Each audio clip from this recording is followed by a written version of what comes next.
Hello Team Authentic all over the world! Itutuloy na natin ang pag-explore dito sa Almaty. Pupunta tayo sa ilan nilang mga popular tourist attractions.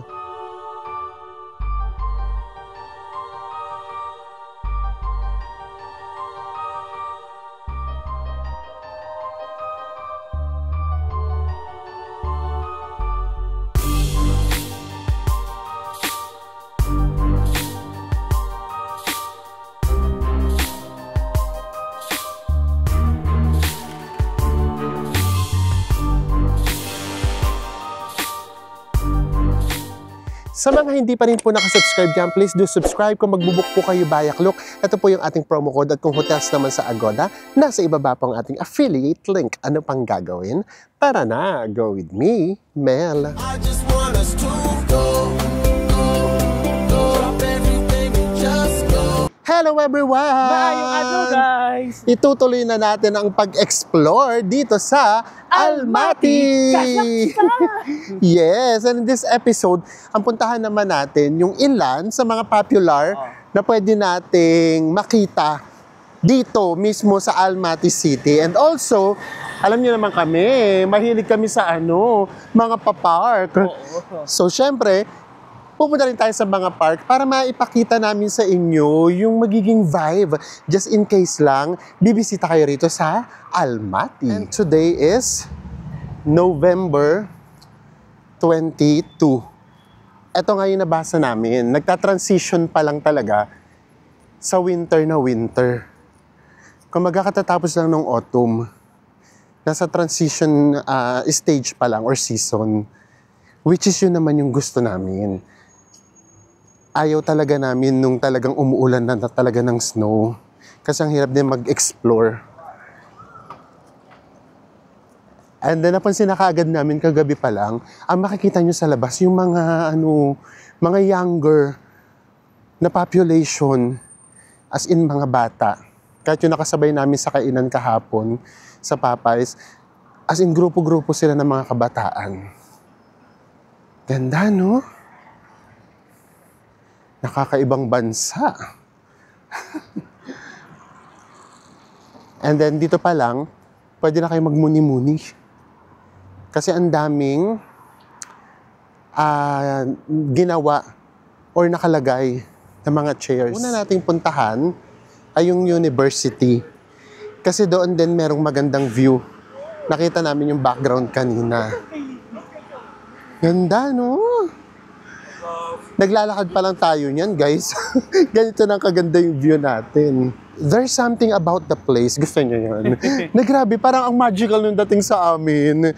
Siguro nga kasi, hindi pa yun talagang white na white. Kasi di ba kapag super winter na, wala ka na ibang makikita. White na lang. Black, yes. Eto, medyo siya.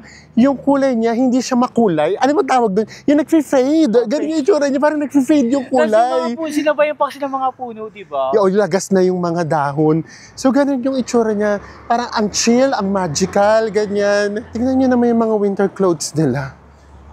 Parang mga nagpa-fashion show. In all fairness. And then yun nga, yung itsura nila, yung mga locals dito, halo. Merong yung itsura na Russian, merong halong Chinese. Meron naman kaming nakita kahapon, parang half Mongolian na sila. So napaka-diverse na din. Ang ganda ng effect nito, oh! Ayan, sana ma-surprise tayo sa view sa university. And mga 5 minutes walk lang galing sa ating accommodation. Nandito na tayo sa university. Ayun nyo kanina rin yung nakakatawa. Minsan di ba nakakatawa yung sa feeling, yung hindi mo naintindihan yung sa paligid mo.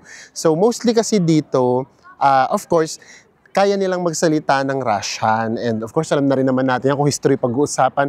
Part kasi ng Soviet Union way back before, no? And then, meron din silang sarili nilang dialect. So yun yung maririnig mo mostly, yung English as in wala talaga. Maswerte kapag meron tayong nakitang translation ng menu, ganyan. So yun yung nakakaano sa kanya, nakaka-culture shock ng very light, pero yung culture shock na maganda sa pakiramdam.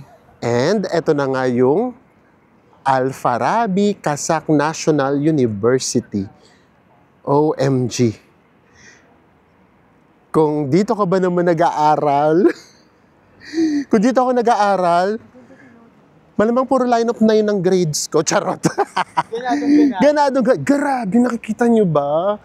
Ganda ng background. Ganda ng background. Para talaga siyang paintings. Makikita nyo talaga yung mga mountains. Na balot talaga ng yelo. Ganda. I-zoom natin ng unti-unti guys ha. Para makita nyo yung background natin. Ay, grabe talaga. Imagine niyo nag-aaral kayo sa university na to. Tapos yan yung background ninyo. Malamang araw-araw kahit walang pasok pupunta ako dito. Ang ganda. O yan ang pinunta natin dito. And it's free. So ang gawin natin, maghahanap tayo, hello, na pwede natin pagpaalaman kung pwede magpalipad ng drone. Kasi ganun yung ginagawa namin. For example, doon sa Koktobe, hindi pwede magpalipad. Sa baba, pwede. So ganun din gawin natin. Grabe naman yung university rito, guys. And then, eto pa. At there's more. Ganyang kalaki yung university nila. Ay, promise. Ang ganda talaga. So, yun yung kaibahan niya. Love na love natin yung mga park sa Japan at saka sa China. Ang kaibahan kasi nito, yung background mismo. Yung pinaka-view. And then, natsyempo pa sa lamig nung panahon. Wala yata itong katapusang hagdan. Pero habang papalapit kami ng papalapit, lalong paganda ng paganda yung view natin. Tapos alam niyo yung feeling na, ang dami namang tao. Pero dahil sa laki rin ng area, makakahanap ka ng space mo. Yes, at hindi siya magulo. Habang papalapit tayo ng papalapit, paganda ng paganda. Kasi parang papalapit din tayo ng papalapit dun sa bundok mismo. Grabe.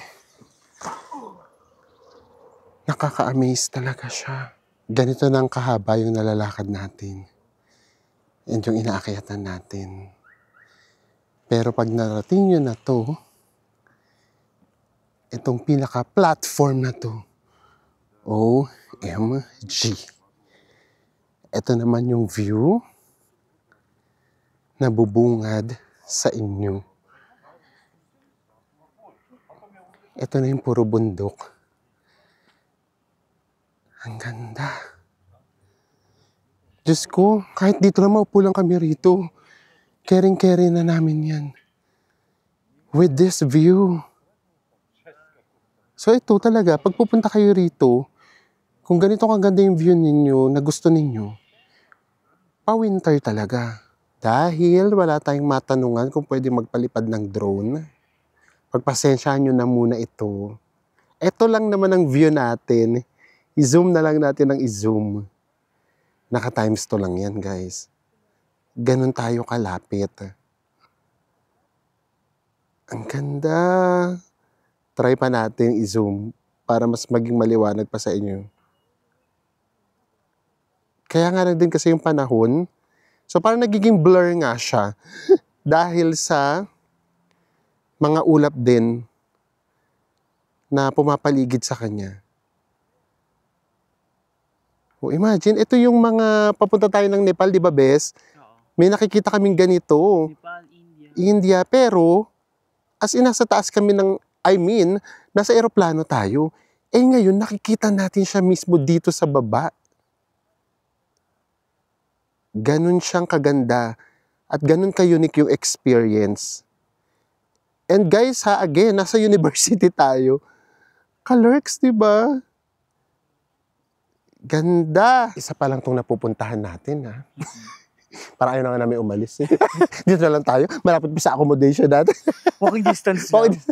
But anyways, yeah. Ito yung makikita ninyo just in case lang pupunta kayo ng mga katapusan ng November to December, ganyan. Pero kasi nga kapag kayo umuulan na rin ng snow, maliban na, kung talaga gusto nyo ma-experience yung snow, ha? Pero kung hindi, pakiramdam namin, mas okay yung ganito. Unlike kasi kapag nag-i-snow na, medyo mahirap na rin mag-explore. Madulas. Madulas, may gusto, yes. Sobrang lamig. Yes. So next na tayo, meron pa tayong isa pang pupuntahan na park din. And mga after 10 to 15 minutes ride, nandito na tayo sa First President Park. Ang binayaran lang natin ay 140 pesos or 143. So carry na. Dito puro taxi tayo. Oo, mumura kasi. Masawak pa natin yung oras natin. Diyos mio, gaya nga sabi namin, take advantage natin to. Dito lang kami nakakapag-taxi. And malapit na tayo sa entrance. Wala na, palabo na ng palabo yung mga mountains. Ang labo na niya. Hindi na namin halos nakikita. Ay, pero paikot talaga siya, oh. Kahit saan ka pumunta, oh, ito naman. Meron din dito. Ganda. So, dati, nabasa lang namin, parang originally, itong buong area is for planting. Especially, apples daw. And alam naman natin lahat kung saan nanggaling yung pangalan ng Almaty. Dahil sa apples. Kasi parang ano ibig sabihin nun? Parang full of apples, ganyan. Rich of apple. Yes. And that's Almaty. Ang ganda. Ganito yung... Guys, tignan nyo yung mga, kumbaga yung Torii gates, ganyan. Dito, iba. Yung pinaka-gate nila, ganito. Ang haba. Parang arko, no? Yes, yung arko nila iba. As in, ang haba. Ang ganda pa ng effect ng sana nila, ng araw. Yes.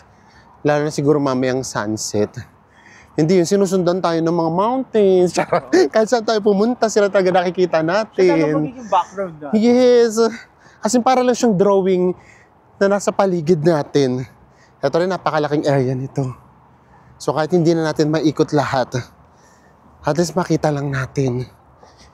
Kasi isa to sa mga pinupuntahan natin, di ba? Yung mga parks, kapag namamasyal tayo. Kasi dito, nafe-feel namin kahit pa paano yung local vibe, ganyan. And then kahit marami na tayong parks na napupuntahan, iba-iba pa rin talaga. Meron silang unique na features, kumbaga. Grabe, ang ganda. Ang laki rin kasi talaga ng gate, eh. So, nakaka-add siya sa ganda. And ganitong kalaki i-explore natin if ever. Yung doon sa part na yun, ang laki pa, oh, sa taas. And then yun nga, kaya maganda yung panahon kasi malamig. Pero kahit papaano, maaraw. So hindi siya yung talagang freezing cold. Siguro fountain tong mga to, no? Kaya lang walang laman, walang tubig. Seasonal yata, kung kailan. Dito mag-yelo. Oo, mag-yelo. Explore lang tayo ng kaunti lang. Kung kami lang, naku, malamang. Yung university pa lang, tsaka dito, kaya na namin mag-stay ng matagal. Pero syempre gusto rin namin ipakita sa inyo. Hello.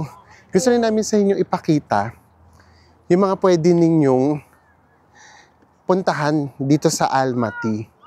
Just in case lang na eto na yung time nyo na kayo naman na yung pupunta. Ito yung view natin dito nung umakyat tayo ng very light. Ito fountain sana to. And then nandito yung gate. Nitong pinaka-park. And then, ito nga yung sinasabi namin sa inyo. Meron silang mga natural Christmas trees. Decoration na lang kulang. Paskong Pasko na. Ito pa yung pwede natin i-explore. Hello. Ang gandang park nito, no?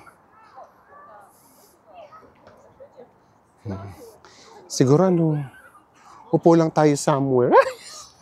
Pahinga na kaagad, muni-muni. Kaloka. Ito kasi yung masarap, inaano lang talaga eh. Ninanamnam lang.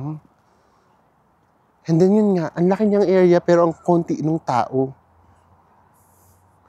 Ito yung mga Christmas tree, guys.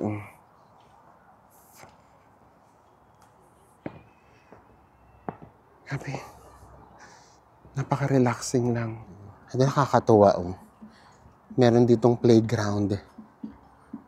Kaya ma-enjoy ng mga kids talaga. And then, yun nga lang, kaunti lang yung mga cafe, ganyan. Hindi ito yung pwede kayong mag-food trip. Wala siyang ganun. As in, usually, coffee, yung nakikita natin. Ayan ang ganap. Maganda rin to for sunset. Ayan, di ba dala nila yung mga babies nila. Dito nagpupunta ng mga locals. At ang daming upuan na pwede ninyong tambayan. I guess doon tayo. May parang cottage, And it's free, ha? Na-experience nila to ng free. Ano, yung iba may dalang pagkain. Buong family rin sila. So dito tayo. Muni-muni time tayo dito. Kanya, muni-muni time. Tapos ito, yung view natin. Ganda.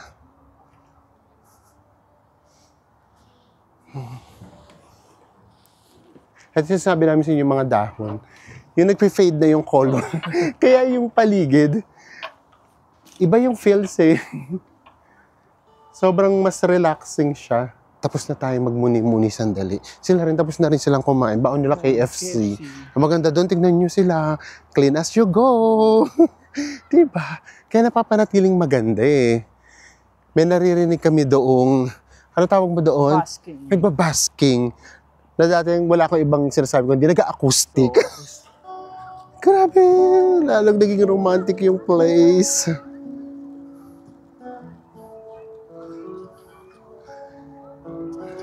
Diba?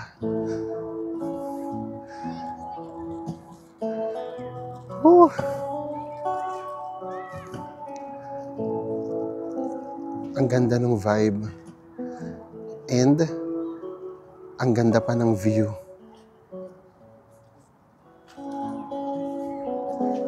Sobrang nakaka-relax.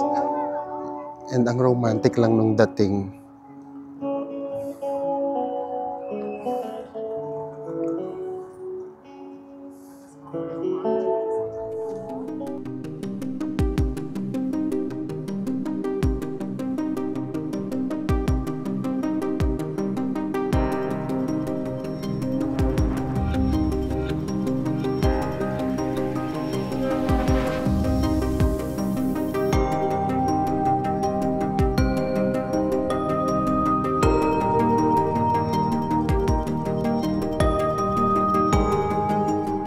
Siguro naman guys, nakita nyo sa drone natin, at 3:45, nagsa-sunset. Grabe yung Kaloka yung sunset. sunset, ang aga. Next stop na tayo.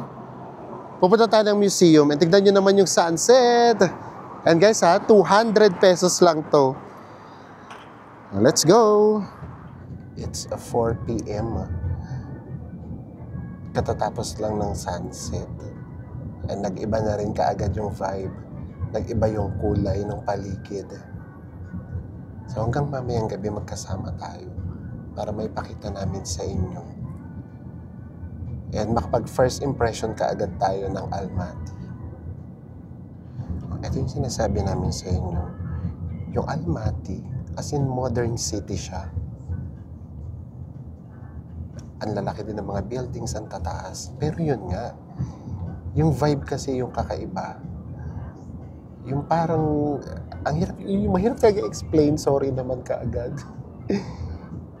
Yung parang medyo makaluma pa rin yung feeling, or siguro nga dahil sa tahimik nung paligid. Ayun kung nakikita nyo lang sa yung mga bundok. Ganda talaga. Even yung mga nila, bus stops nila, magkaganda din. Super modern. Pero mafe-feel mo talagang malapit na malapit ka pa rin sa nature. And yung nga, yung hindi ka nagmamadali. Mga 20 minutes ride. Nandito tayo sa ating next stop, ang... Central State Museum. Yes, grabe talaga. Ang ganda niya sa background, guys. Oo. Tingnan nyo. Alam nyo, nung nag-Japan tayo, amazed na amazed kami. And then after nung nag-Japan tayo, parang medyo, okay, maganda yung iba natin, pero na ganyan. Ito ulit yung after Japan na sobrang amazed na amazed kami sa lahat. Gandang-ganda tayo sa lugar. Yes. Diyos ko, guys, kahit yata basap gandang puring-puri ko. Ganun talaga siyang kaganda. Grabe. Tingnan nyo naman to. Diba? Ang ganda. And then, napaka-unique talaga. Kasi nga, halo din kasi na yung mga architecture.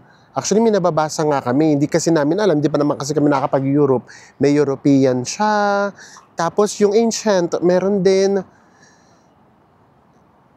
Tapos, kahit pa paano, yung Asia talaga. Yung Central Asian na design. So, kaya nakaka-amaze kasi mix na mix talaga siya. Tara, pasok tayo sa loob. Ang alam namin, bawal na dito ang camera, pero pwede ang cellphone. Yan, para mas makilala pa natin ang Almaty, Kazakhstan. Time check lang tayo, it's 4:58. Grabe na yung dilim. As in, para na siyang 7 to 7:30. So anyways, ayan. Ano ba yung makikita natin doon sa loob? Ito, sumentro sila sa evolution nila. And alam nyo kung ano yung nakakaloka doon? Kasi di ba tayo, kapag meron tayong history, halimbawa, nating mga Filipino, doon nakagad tayo sa tao na kaagad, yung itsura natin, kubo, nakatira tayo sa kubo, ganyan, magsasaka. Sila nakakatuwa. Pati yung pagiging homo sapiens nila, kung paano sila nag-evolve from unggoy, ganyan. Meron na talaga dito sa Kazakhstan. And then, yung Stone Age, lahat yun. Tapos pati yung paano nila napagdaanan yung lamig, kung paano nila na-survive yun. Lahat yun. Tapos yun nga, nakikita mo, kada portion doon, na iba-iba rin yung itsura na nila. Natututo na sila magdamit, natututo na sila gumawa ng damit, gano'n. At saka yung itsura itself talaga. Kasi yun nga, yung Homo sapiens na nakikita lang natin sa libro, sa kanila parang yun talaga yung naging pagkatao nila, ganyan. And then, same lang pala sila rin ng pinagmulan or shared sila ng pinagmulan din ng mga Mongolian. Kaya ang dami nilang pagkakapareho. Pero, nung nasakop na sila nung Russia, ayan, and then ng Soviet Union as a whole, yun, medyo kaya sila nagkaroon ng kaunti, actually hindi nga kaunti, ng totoo talagang influence ng Russian. Kaya mostly talaga dito, talagang Russian na din. And then nagain nila yung kanilang independence noong 1991. So kung tutuusin, parang parang ang bata pa lang nila. Diba? Pero ang unlad na kaagad, di ba? So ayan, at least kahit pa paano nagkaroon tayo ng very light na background or history ng Kazakhstan. At 5 p.m., ito na yung itsura. Dilim na. Tama nga kasi di ba nga kapag ka talaga, magwi-winter, and then, ito na yung itsura ng museum kapag kagabi. Actually, yung museum, ang ganda. Yung pagkakagawa ng museum, kahit yung doon sa loob. Actually, pwede namang mag-video gamit nga yung cellphone, pero nakakailang na din. Kasi parang lahat halos nagbabasa lang eh. Here's our view!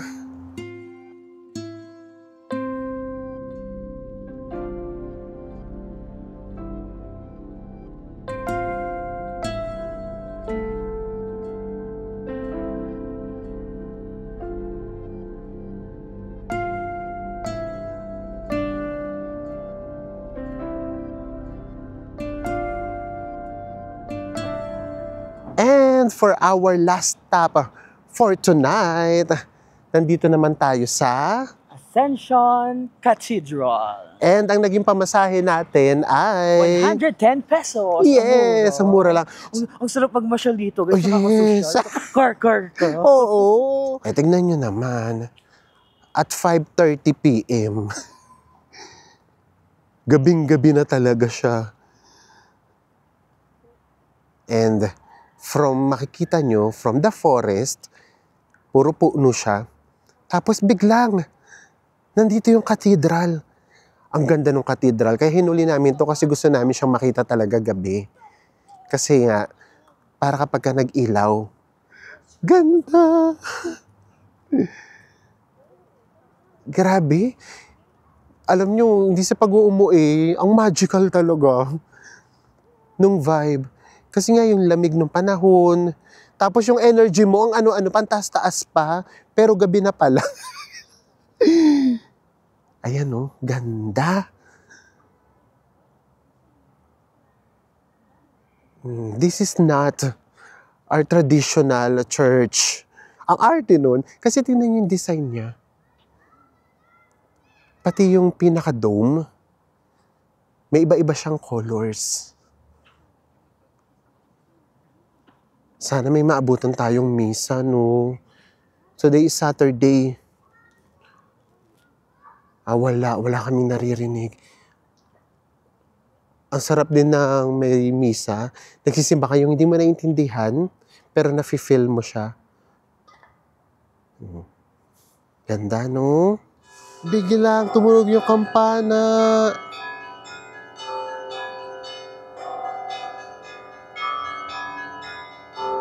Grabe. Mas lalong naging magical.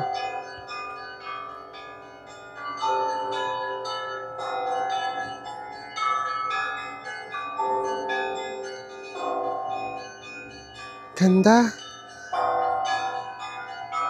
Nakaka-relax lang yung feelings.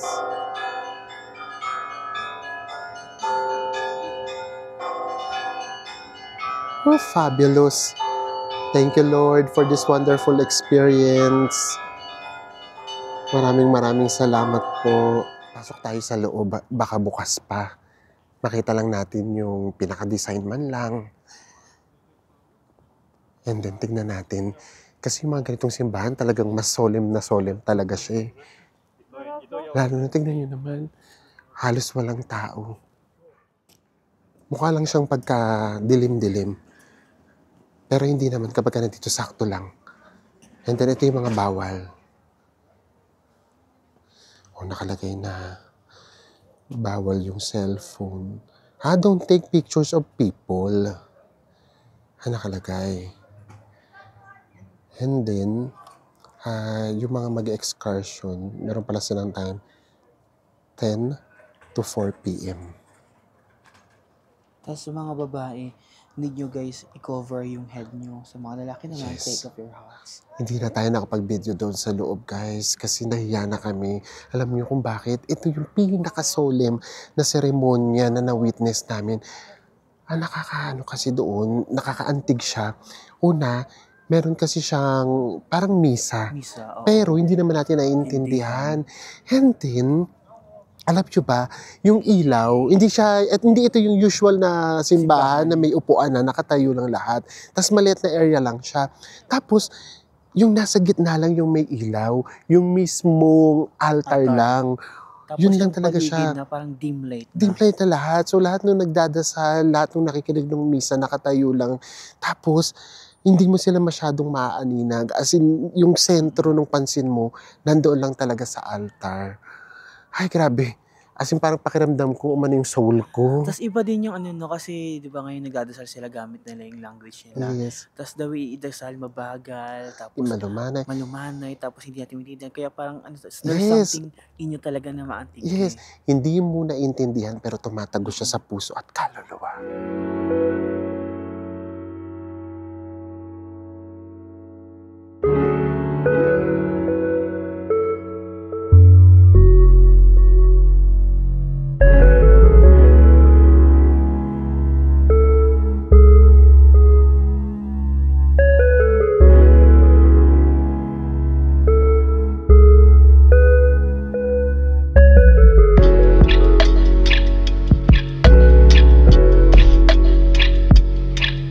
It's 7:45 p.m.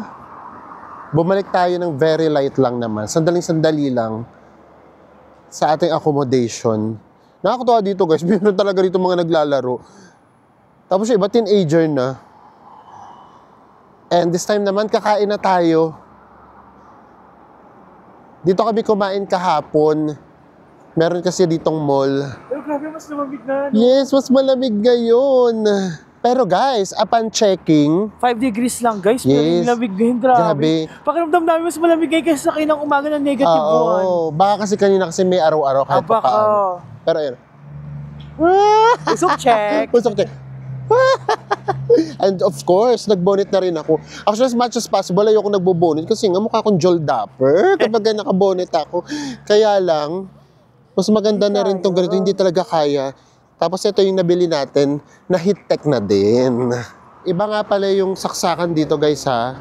Yung ganito siya, yung bilog. Meron naman, South Korea. yes, same sa South Korea. Meron tayo dalawa. Kaya lang, dumadami na yung gadgets natin. Gusto niyo yun? So, kinulang na, bumili tayo rito, tatluhan, 55 pesos lang. Mura. Ang mura.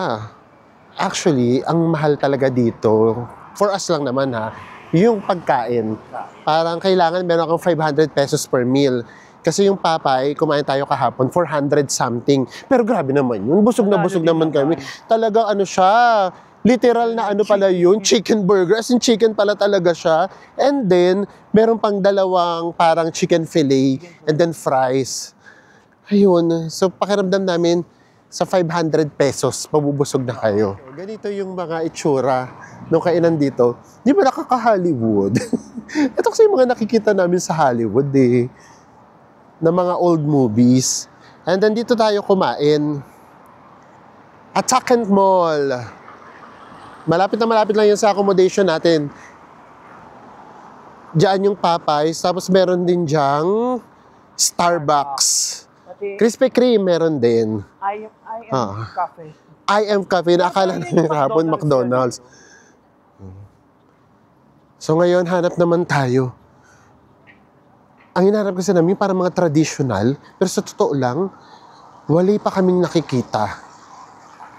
As in more on fast food din. And for us lang ha, kasi nakalabas na kami kagabi. Kagabi umuwi kami mga mag-11 na. Safe naman, maglakad-lakad. And then yun nga, yung mga makakasalubong nyo, mostly mga kabataan. Yung mga pakiramdam namin, mga below 30s. Oh my gosh! Ang lamig ng gabi ngayon. Ayan, may mga part na madilim, pero safe naman. Ayan. Ito mismo, dito tayo kumain. Ayan yung Popeyes. O ngayon, nagtatry kami maghanap ng mga nasa street lang sana para ma-experience natin.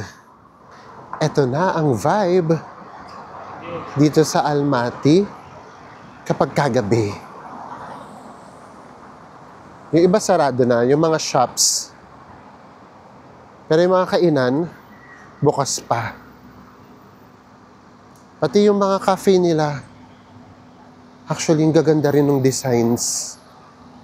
Ito cafe. So, hanap lang tayo. Ay! Ito pala nakikita natin malaking hotel, Best Western. Ito, Best Western Plus. Ataken Park Hotel. Ang laking hotel. Ang sarap na maglakad. Ito na yung mga kainan. Ay! Donor. Ito kebab. Try natin.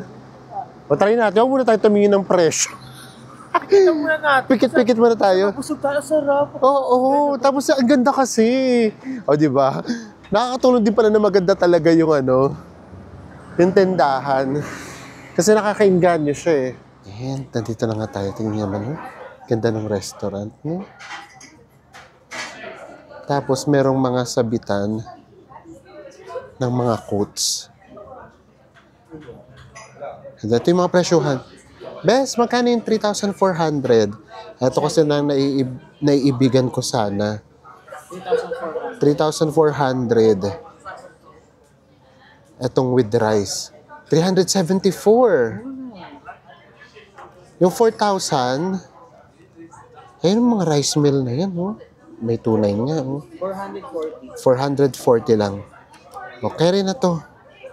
Translate na lang natin kasi walang English. So, syempre dito walang pork, guys. Beef at chicken lang talaga sila. Dumating na yung order natin. In pesos na lang, guys, ha. Umorder kami kasi ng soup, ramen, beef. Beef ramen. Magkano? 286 pesos. 286 pesos. Hati na lang kami na so gusto lang talaga naming mag-sabaw. Meron kaming rice meal pareho. At tingin nga, ay parang noodles ng ano, Lucky Me. Lucky Me yung noodles niya. Lucky Me noodles niya. Tapos may mga ano. Ay, mga tipak-tipak ng beef. Tapos merong mais. Corn, at merong kalahating itlog. Yes, kalahating itlog. Tikman na natin. Pakiramdam ko parang lasang bulalo. Pakiramdam ko lang, parang lasang bulalo. Ano, isip ko Lucky Me chicken talaga. Tikman muna natin yung sabaw. Ano, masarap siya sa sabaw niya, pero hindi ano, matamis na beef, ganun. Alam ko na, baka dahil siguro sa sa corn, kaya naging matamis na beef. Masarap siya. Malayong malayo siya dun sa mga ramen na nakasanayan na natin. Maanghang siya. Maanghang. Mas moral nga siya. Bulalo. Bulalo. Bulalo talaga, promise. May tamis. Tapos may konting anghang. Ito na yung sa akin, yung chicken.